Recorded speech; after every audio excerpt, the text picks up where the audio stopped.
نضيء بنورنا الدنيا وننشر في الفضاء أملا ونعلي عزم همتنا فمن طلب العلا وصل. السلام علیکم ورحمۃ اللہ وبرکاتہ.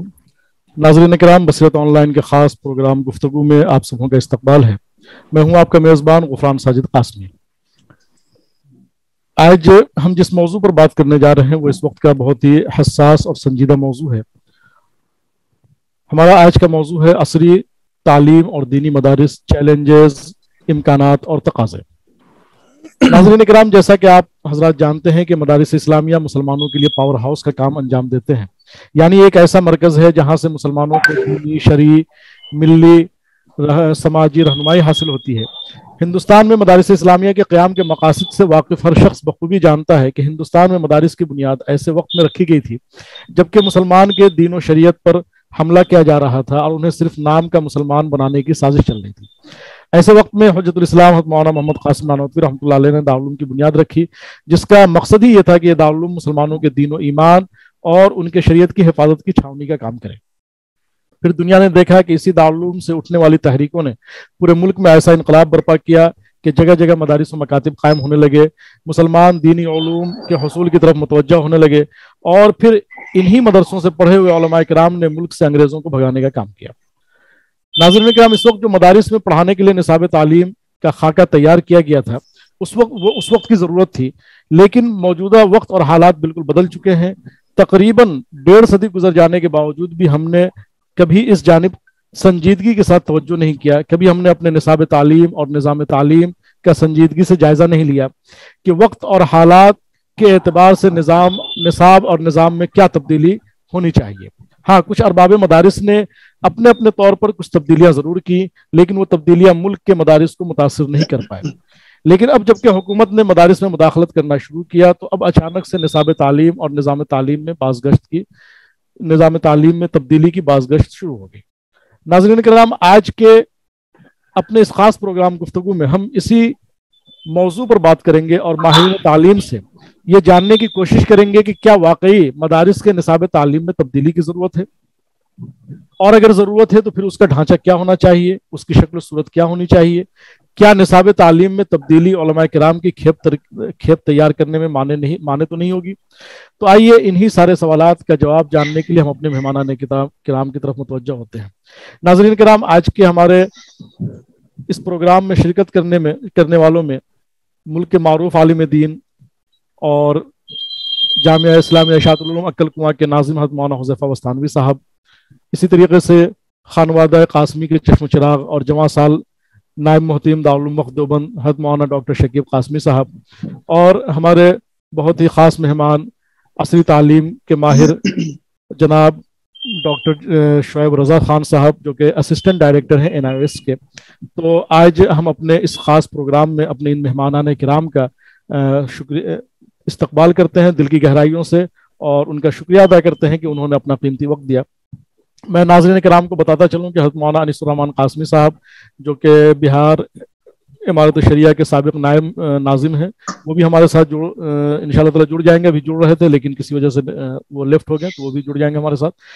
تو میں بلا تاخیر اپنے پروگرام کو شروع کرتا ہوں، اور سب سے پہلے جو ہمارے آج کا موضوع ہے، بنیادی موضوع، میں اس پر اپنے تمام مہمانان کرام سے گزارش کروں گا کہ اپنی اپنی بات رکھیں. اپنی بات 1 سے 1.5 منٹ کے اندر یا 2 منٹ کے اندر رکھیں. جو آج کا ہمارا موضوع ہے کہ عصری تعلیم اور دینی مدارس، چیلنجز، امکانات اور تقاضے، اپنی ابتدائی گفتگو اس پر رکھیں. میں حضرت مولانا ڈاکٹر شکیب قاسمی صاحب سے گزارش کروں گا کہ آپ اپنی بات ابتدائی رکھیں، پھر انشاءاللہ اس کے بعد ہم لوگ سوال و جواب کریں. بسم اللہ الرحمن الرحیم. سب سے پہلے تو میں بصیرت آن لائن میڈیا شکر گزار ہوں کہ انہوں نے اس اہم موضوع پر ایک مذاکرہ اور گفتگو منعقد کی، اس کا انعقاد کیا. یقیناً اس میں دو رائے نہیں ہے کہ یہ موضوع اپنی اہمیت کے لحاظ سے انتہائی حساس اور اس بات کا متقاضی ہے کہ اس پر مسلسل گفتگو ہوتی رہنی چاہیے اور یہ تفکیر کا عمل جاری رہے. اس عرصے میں یقیناً یہ وقت طویل عرصہ ہم نے ہمارا گزرا جس میں ہم اس موضوع پر گفتگو کرنے سے مختلف ہمارے تحفظات رہے، اور جس کا آج جن حالات کا ہمیں سامنا ہے، اور اب حالات اس رخ پر آ گئے ہیں کہ اب ہمارے سامنے دائرہ بڑا تنگ ہوتا جا رہا ہے، اور ایسے میں اب بہت باجرت تمام جسے کہا جائے ہمیں ایک لائحہ عمل بنانے کی ضرورت ہے۔ اور جہاں تک بات ہے نظام تعلیم یا نصاب تعلیم، دیکھیے میں اس میں اس بات سے بالکل اتفاق کیا جا سکتا ہے اور اختلاف کی کوئی گنجائش نہیں ہے کہ اس میں یہ ایک مختلف بدلتی رہنے والی ایک حقیقت ہے، جس کا ہمارے اکابرین سے ایک سلسلہ ہے جو چلتا آیا ہے۔ دارالعلوم دیوبند کی تاریخ اگر سامنے اٹھائی جائے تو ایک سلسلہ ہے، اور یہ کوئی نئی بات نہیں ہے، ہمیشہ سے یہ ہوتا رہا ہے اور آگے بھی ہوتا رہے گا۔ الحمدللہ اس جانب دارالعلوم دیوبند نے بھی حضرت مولانا ارشد مدنی صاحب دامت برکاتہم حضرت نے بھی اس جانب انڈیا ظاہر فرمایا ہے۔ البتہ اس کے خطوط کیا ہوں گے، اس کا طریقہ کار اور یعنی مکمل لائحہ عمل ابھی اس کا انتظار ہے۔ دیکھیے دارالعلوم کیا پیش کرتا ہے، اس کے بعد آگے کے رخ انشاءاللہ طے کرنے میں آسانی ہوگی۔ جی میں جناب ڈاکٹر شعیب رضا صاحب سے گزارش کروں گا کہ ماہر تعلیم ہونے کی حیثیت سے آپ اپنی بات رکھیں اس موضوع پر، آپ کیا کہنا چاہتے ہیں؟ بسم اللہ الرحمن الرحیم، السلام علیکم۔ بہت ہی عمدہ موضوع کا آپ نے انتخاب کیا ہے، اور یہ نہ صرف آج بلکہ برسوں سے اس کی ضرورت تھی، اور میں تو کہوں گا کہ میں پچھلے 25 برسوں سے national institute of open schooling میں کام کر رہا ہوں، اور جب میں نے جوائن کیا تبھی سے میں اس کوشش میں تھا کہ مدارس میں جو ہے عصری تعلیم، جدید تعلیم کو اس سے آراستہ کیا جائے، دینی تعلیم اور کے ساتھ ساتھ اور عصری تعلیم ہو۔ اور یہ ممکن اس لیے تھا کہ فاصلاتی نظام تعلیم کے ذریعے آپ جو بھی اپنی ڈگری مدارس میں حاصل کر رہے ہیں اس میں کسی قسم کی کوئی پریشانی نہیں آتی، کیونکہ اس میں جو فاصلاتی نظام تعلیم ہے اس میں وقت کافی ہوتا ہے، آپ کے پاس 5 سال کے لیے ایڈمیشن ہو گیا، آپ اپنی سہولت کے حساب سے 5 پیپر دے سکتے ہیں، اور 2 سال میں ایک سال میں 2 بار امتحان ہوتا ہے، تو مطلب یہ تمام چیزیں موجود تھیں، اور میں کوشش کر رہا تھا، اور میں ان کوششوں میں بہت زیادہ کامیاب نہیں ہو پایا تھا، اور تھوڑے بہت لوگ جڑے، مدارس کے بہت سارے جڑے بھی، لیکن جو آج بڑی تعداد میں جو ایک ریولوشن آیا ہم دیکھ رہے ہیں، ایک تحریک کے طور پر لوگ جڑ رہے ہیں، اور یہ بہت خوش آئند بات ہے کہ اب ہمارے ساتھ جو ہے NIOS کے ساتھ تمام ہندوستان کے جو بڑے ہماری جو تنظیمیں ہیں، چاہے جماعت اسلامی ہو، چاہے جمعیت علماء ہند ہو، یا آپ کی تنظیم ہو، یا اور جو لوگ ہیں، شاہین گروپ ہیں بیدر میں وغیرہ اور جگہ پر، تو اس طرح کے تمام لوگ ہیں جو ہم سے منسلک ہونا چاہتے ہیں، اور ہم کوشش کر رہے ہیں۔ اور آپ نے ارشد مدنی صاحب کا ذکر کیا، ان کے بھتیجے محمود مدنی صاحب، جمعیت علماء ہند کے ساتھ ہمارا MOU ہو چکا ہے 1.5 سال پہلے، اور بہت بڑی تعداد میں تو نہیں لیکن 8-10 ہزار کے قریب ایڈمیشن ہوئے ہیں ابھی تک، اور یہ تعداد ان کا کہنا ہے کہ ہزاروں لاکھوں میں جائے گی، اور آپ کے یہاں سے بھی ہمیں امید ہے کہ یہ تعداد لاکھوں میں جائے گی۔ یہاں پہ نمبر کا معاملہ نہیں ہے کہ لاکھوں میں جائے گی، معاملہ یہی ہے کہ کسی نہ کسی طرح سے مدارس کو عصری تعلیم سے جوڑنا چاہیے، تاکہ ہمارے جو طالب علم ہیں مدرسے کے دینی تعلیم کے ساتھ آراستہ ہونے کے ساتھ ساتھ جب وہ اپنی پریکٹیکل لائف میں آتے ہیں تو ان کے پاس اگر جدید تعلیم ہوگی تو وہ کچھ بھی بن سکتے ہیں، مولوی مفتی کے ساتھ ساتھ وہ ڈاکٹر بن سکتے ہیں، انجینئر بن سکتے ہیں، کسی بھی میدان میں جا سکتے ہیں، اور میں نہیں سمجھتا کہ مذہب نے اس پہ کوئی پابندی لگائی ہے کہ آپ جدید تعلیم حاصل نہیں کر سکتے۔ یہ بہت خوش آئند بات ہے، اور میں مبارکباد پیش کرتا ہوں حذیفہ صاحب کو کہ اس خاکسار کو انہوں نے زحمت دی اور مجھے مدعو کیا اور کچھ کہنے کا موقع دیا۔ آئندہ ابھی اس گفتگو میں بہت ساری باتیں بتاؤں گا، چیلنجز بھی بتائیں گے، امکانات ہمارے پاس الحمدللہ بہت ہیں۔ جی میں آپ حضرات کو بتاتا چلوں کہ حضرت مولانا انیس الرحمان قاسمی صاحب سابق ناظم امارت شریعہ بہار اڑیسہ جھارکھنڈ اور قومی نائب صدر آل انڈیا ملی کونسل ہمارے ساتھ جڑ چکے ہیں۔ تو میں حضرت مولانا حذیفہ وسطانوی صاحب چاہوں گا کہ آپ بھی اپنی گفتگو 1 منٹ میں رکھیں اس موضوع پر جو آج کا ہمارا موضوع ہے، پھر انشاءاللہ ہم لوگ آگے بڑھیں گے۔ بسم اللہ الرحمن الرحیم. سب سے پہلے میں بصیرت آن لائن کا شکر گزار ہوں کہ ماشاءاللہ حساس موضوعات پر وقتاً فوقتاً آپ کے یہاں پر اس طرح کے مذاکرات ہوتے رہتے ہیں اور مذاکرات ہونے بھی چاہیے، اس لیے کہ ان مذاکرات کے ذریعے سے کوئی نہ کوئی راہ نکلتی ہے. اس وقت جو موضوع آپ نے منتخب کیا ہے، گزشتہ کل آپ کا جب فون سے رابطہ ہوا میرا تو میں سفر میں تھا اور آج بھی ایک سفر درپیش تھا، لیکن اس پروگرام کی وجہ سے میں نے اسے ملتوی کیا. مسئلہ یہ ہے کہ تعلیم انسان کی سب سے بڑی اور بنیادی ضرورت ہے. انسان کی اصلاح میں چاہے ظاہری اصلاح ہو، چاہے باطنی اصلاح ہو، چاہے انسان کی عقلی ترقی ہو، چاہے مادی ترقی ہو، چاہے روحانی ترقی ہو، ان تمام چیزوں میں تعلیم یہ اساس کی حیثیت رکھتی ہے. لہذا تعلیم کے اوپر اسلام نے پہلے سے توجہ دی ہے.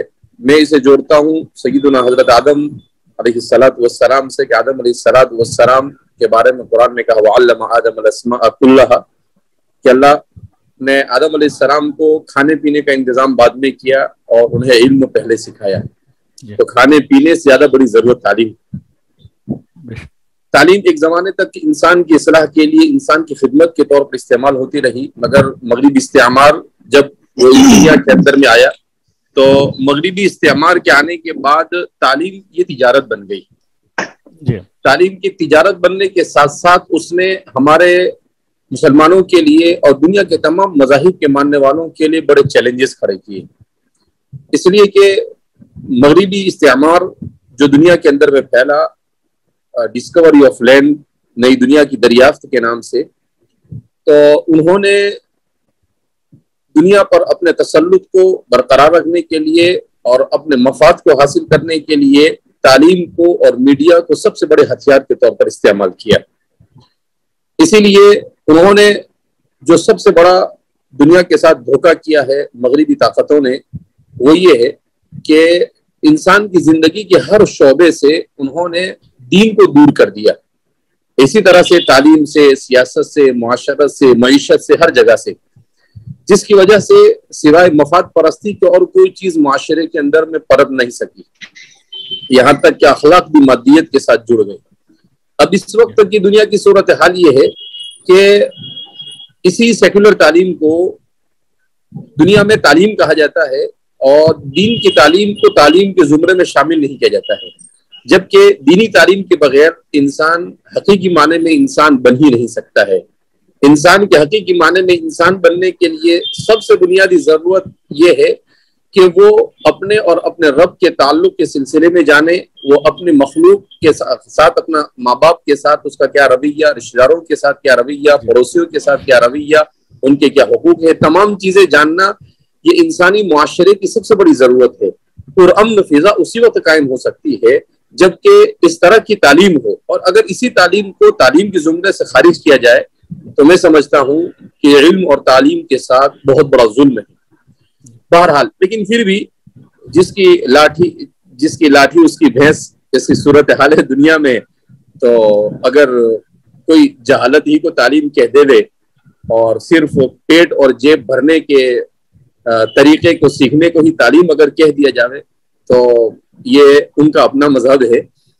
تو ان تمام حالات میں ہمارے لیے سب سے بڑے چیلنج یہ ہے کہ ہمارے ہندوستان میں جو مدارس کی تاریخ ہے، اس تاریخ کی اساس اور بنیاد کیا ہے کہ انگریزوں نے جب اس ملک میں آ کر یہ دعویٰ کیا، جیسا کہ تاریخ سے پتہ چلتا ہے کہ 1830-35 کے بعد انگریز کے طرف سے خاص طور پر جو ایک ٹیم آئی اور اس ٹیم نے ہندوستان کا سروے کیا، اور اس کے بعد انہوں نے یہ دعویٰ کیا کہ ہم اس پورے ملک میں تعلیم ایسی نافذ کریں گے کہ 50 سال میں اس پورے ملک کو عیسائی بنا دیں گے.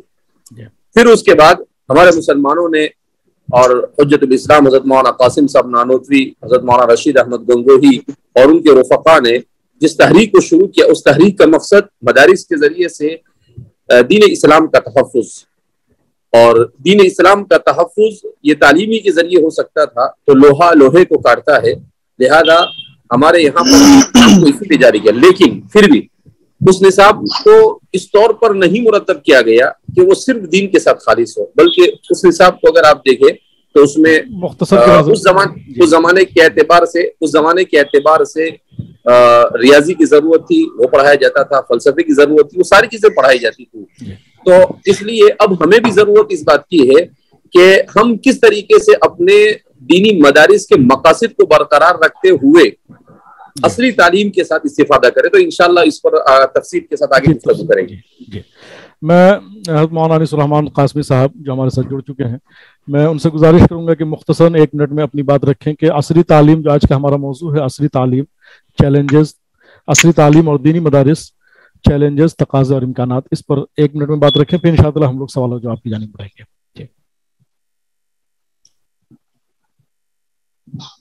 بسم اللہ الرحمن الرحیم. جہاں تک دینی مدارس کی تعلیم کا مسئلہ ہے، میں سب سے پہلے ان بزرگوں کو خراج عقیدت پیش کرتا ہوں جنہوں نے ہندوستان میں نامساعد حالات میں دینی تعلیم کا انتظام کیا، اور جتنے بھر بھی وسائل اس وقت میسر آ سکتے تھے ان وسائل کو اختیار کرتے ہوئے انہوں نے تعلیم کا اور ساتھ ہی تربیت کا ایک بہتر نظم کیا. جس وقت دارالعلوم دیوبند قائم ہو رہا تھا اس وقت بھی اس کے بانی حضرت مولانا محمد قاسم نانوتوی کے سامنے علم کا کوئی محدود تصور نہیں تھا. یہ نہیں تھا کہ مدرسہ کے پڑھنے والے یا دارالعلوم کے پڑھنے والے عصری علوم میں امتیازی مقام حاصل نہ کریں، بلکہ ہمیں یہ نظر آتا ہے کہ دارالعلوم دیوبند کے ابتدائی سالوں کی جو روداد شائع ہوئی اس میں حضرت مولانا محمد قاسم نانوتوی رحمہ اللہ کی طرف سے یہ اعلان ہے، درج ہے کہ اس مدرسے کے پڑھے ہوئے دیگر عصری تعلیم گاہوں میں جا کر علم عصری علوم کو حاصل کریں. اس کی انہوں نے ممانعت نہیں کی ہے، بلکہ ایک حد تک ترغیب اگر نہ بھی کہیں تو انہوں نے اجازت دی.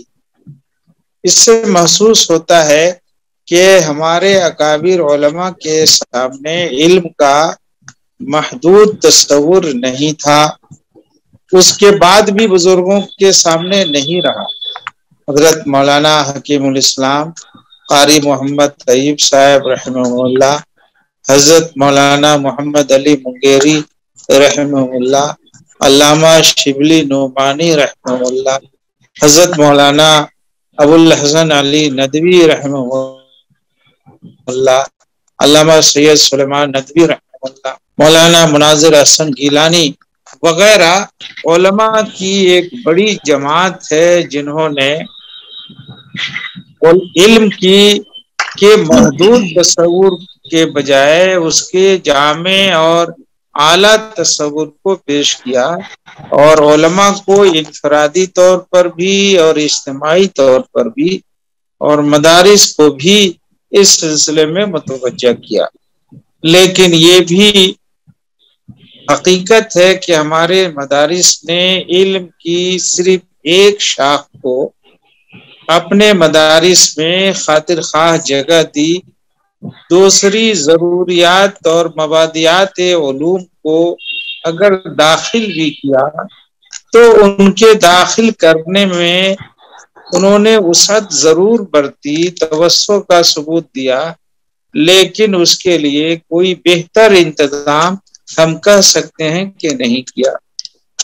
علوم اسلامیہ کے ساتھ دارالعلوم دیوبند میں ہمیشہ علوم عصریہ کی کتابیں جسے سائنس اور سماج یا تاریخ کی کتابیں داخل رہیں، لیکن نصاب تعلیم میں کوئی وہ بہتر جگہ نہیں پا سکتا. ہمیں اس وقت کے حالات میں یہ دیکھنا ہے کہ حقیقت میں تمام ہی علم انسانوں کو یا مسلمانوں کی حد تک ہم کہیں تو کس طرح کے علم کی ضرورت ہے؟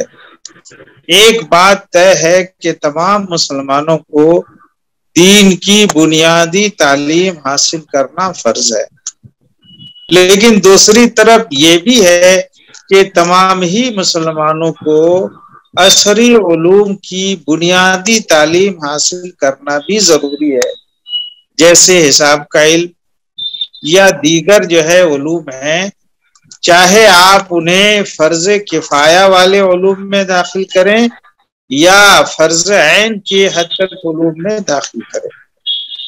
ہمارے سامنے صرف مسئلہ یہ نہیں ہے کہ ہم اپنے مدرسے کے پڑھنے والوں کو، طلباء کو انگریزی تعلیم اس حد تک دے دیں کہ وہ میٹرک پاس کر جائیں۔ یہ میں سمجھتا ہوں کہ علم کا، اور پھر میں کہوں گا کہ ہمارے مدارس کا یہ ایک محدود تصور ہوگا۔ ہمیں یہ دیکھنا ہے کہ ہمارے علماء کے لیے ایک بحیثیت عالم کے، ایک بحیثیت مسلمان کے کن علوم کو حاصل کرنا ضروری ہے اور کیوں ضروری ہے۔ فرض کفایہ کے علوم کیا ہیں، فرض عین کے علوم کیا ہیں؟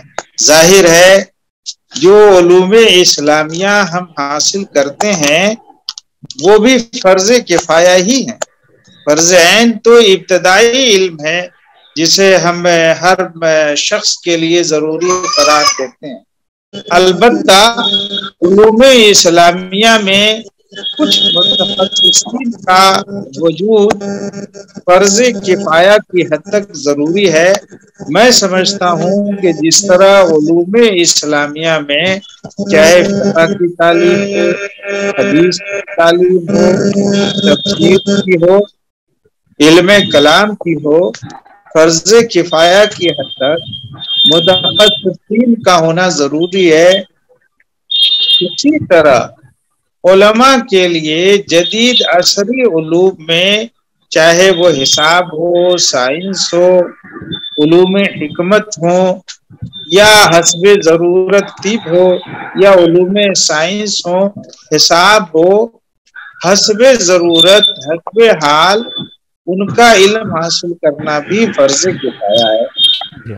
وہ فرض کفایہ تمام لوگوں کے لیے تو یقیناً نہیں ہے، کچھ لوگوں کے لیے۔ مدارس کے لوگوں نے عصری تعلیم کے اوپر، اس کے باوجود کہ انہوں نے اپنے ابتدائی درجوں میں عصری تعلیم کو داخل کیا، اکثر مدرسوں میں ابتدائی 5ویں درجے تک کے عصری علوم داخل ہیں، لیکن میں پھر کہوں گا کہ داخل ہونے کے باوجود ان کو نصاب میں وہ اہمیت نہیں دی جاتی ہے، یا ماحول میں وہ اہمیت نہیں دی جاتی ہے۔ اس اہمیت کے حامل علم ہو، علم تاریخ ہے یا زبانیں ہیں۔ زبانوں کی حد تک ہماری کمزوریاں ہیں، اور ہمارے علماء ہر دور میں اس کو محسوس کہ ہمارے مدارس میں پڑھنے والے طلباء اگر چاہیں تو کئی زبانوں کو 8 سالہ دور تعلیم میں اچھی طرح بول سکتے ہیں، لکھ سکتے ہیں، چاہے وہ اردو زبان کی تعلیم ہو، عربی کی ہو، انگریزی کی ہو یا ہندی کی۔ یہ 8 سال کے جو علوم عربیہ کا زمانہ ہے، یہ اس کے باوجود کہ میں کہہ سکتا ہوں کہ یہ پوری طرح کامل نہیں ہے، اور بھی درجات اختیار کرنے چاہیے تخصص کے، چاہے علوم السنہ ہو یا علوم سائنس ہو۔ ہمارے یہاں کمزوری یہ ہوئی کہ ہم نے ماحول کے دباؤ میں آ کر کبھی کبھی علوم السنہ کو تو اہمیت دی، جیسے انگریزی زبان و ادب کا ایک حصہ تخصص کے طلباء کے لیے جو فارغ ہوتے ہیں دور حدیث سے،